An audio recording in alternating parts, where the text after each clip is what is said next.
Passons maintenant au vert. Composé de jaune et bleu, le vert offre une sensation de lumière, de fraîcheur et de retenue.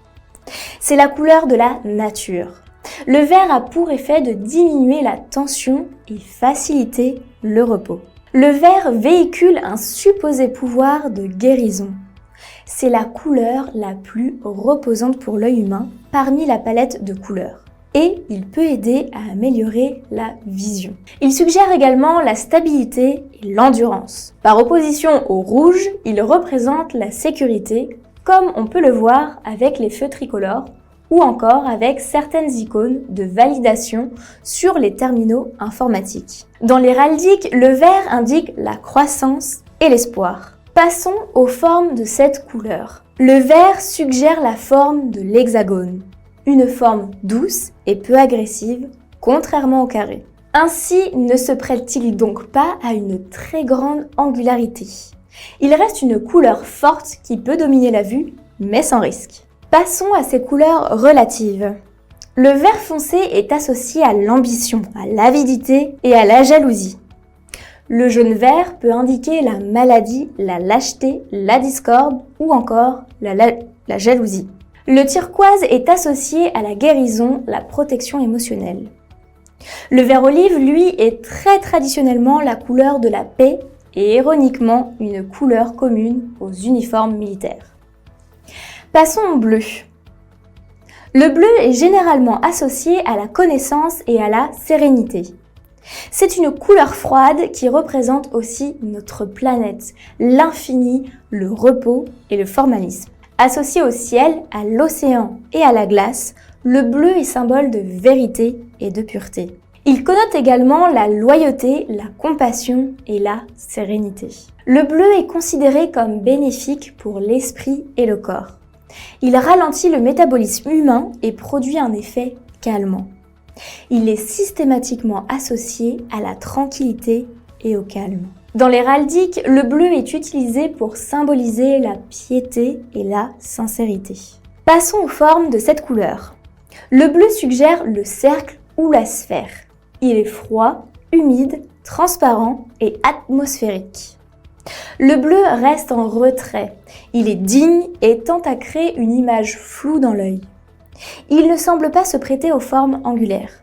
Voyons maintenant ses couleurs relatives. Le bleu clair est associé à la santé, la guérison, la tranquillité, la compréhension et à la douceur. Le bleu foncé, quant à lui, représente la connaissance, le pouvoir, l'intégrité et le sérieux. N'oublie pas de t'abonner à notre chaîne pour ne manquer aucune de nos prochaines vidéos. Et surtout, pense à liker si le contenu te plaît. Passons maintenant au violet. C'est la couleur de la royauté. Le violet a d'ailleurs une forte connotation religieuse. Selon les symboles auxquels il est associé, il donne un sentiment de mystère. C'est aussi la couleur des ombres.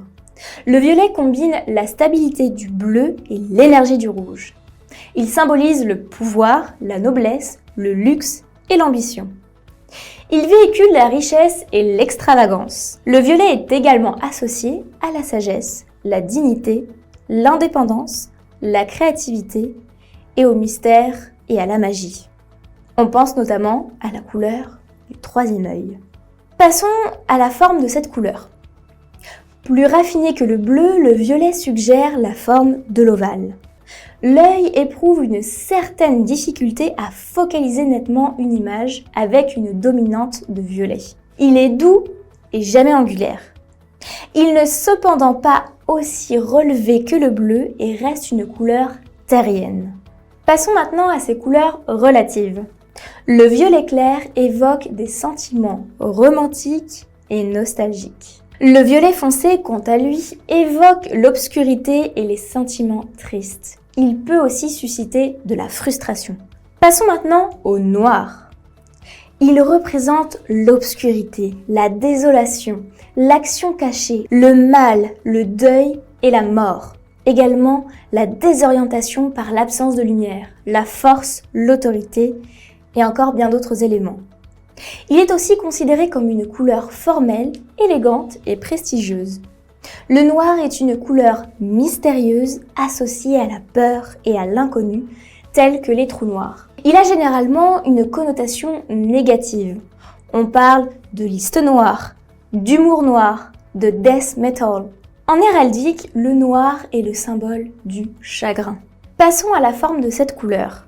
Le noir suggère également le cercle ou la sphère. Il est froid, sans texture et opaque à la fois. De par l'impression de vide qu'il provoque, il met en avant les autres éléments auxquels il est associé.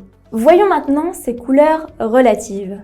Le gris anthracite offre l'impression de sobriété du noir sans souffrir de sa lourdeur. Le gris, dans l'univers vestimentaire, est associé à l'élégance et à la discrétion. Voyons maintenant le blanc. Il représente la neige, la délicatesse, la pureté, le froid, la paix, la propreté, la lumière, l'élégance, la fragilité, le deuil, l'illumination, la foi, la gloire et le salut. En guerre, le blanc signifie la capitulation.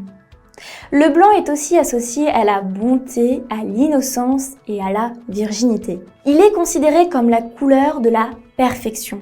Il peut également signifier la pureté et la propreté. A contrario du noir, le blanc a généralement une connotation positive. Il peut aussi représenter un lancement ou un début réussi. Dans l'héraldique, le blanc dépeint la foi et la pureté. En ce qui concerne les formes de cette couleur, sans surprise, le blanc ne suggère pas de forme précise. Diffus et lumineux à la fois, il suggère plutôt quelque chose de spatial et de léger. Il peut donc accompagner toute couleur.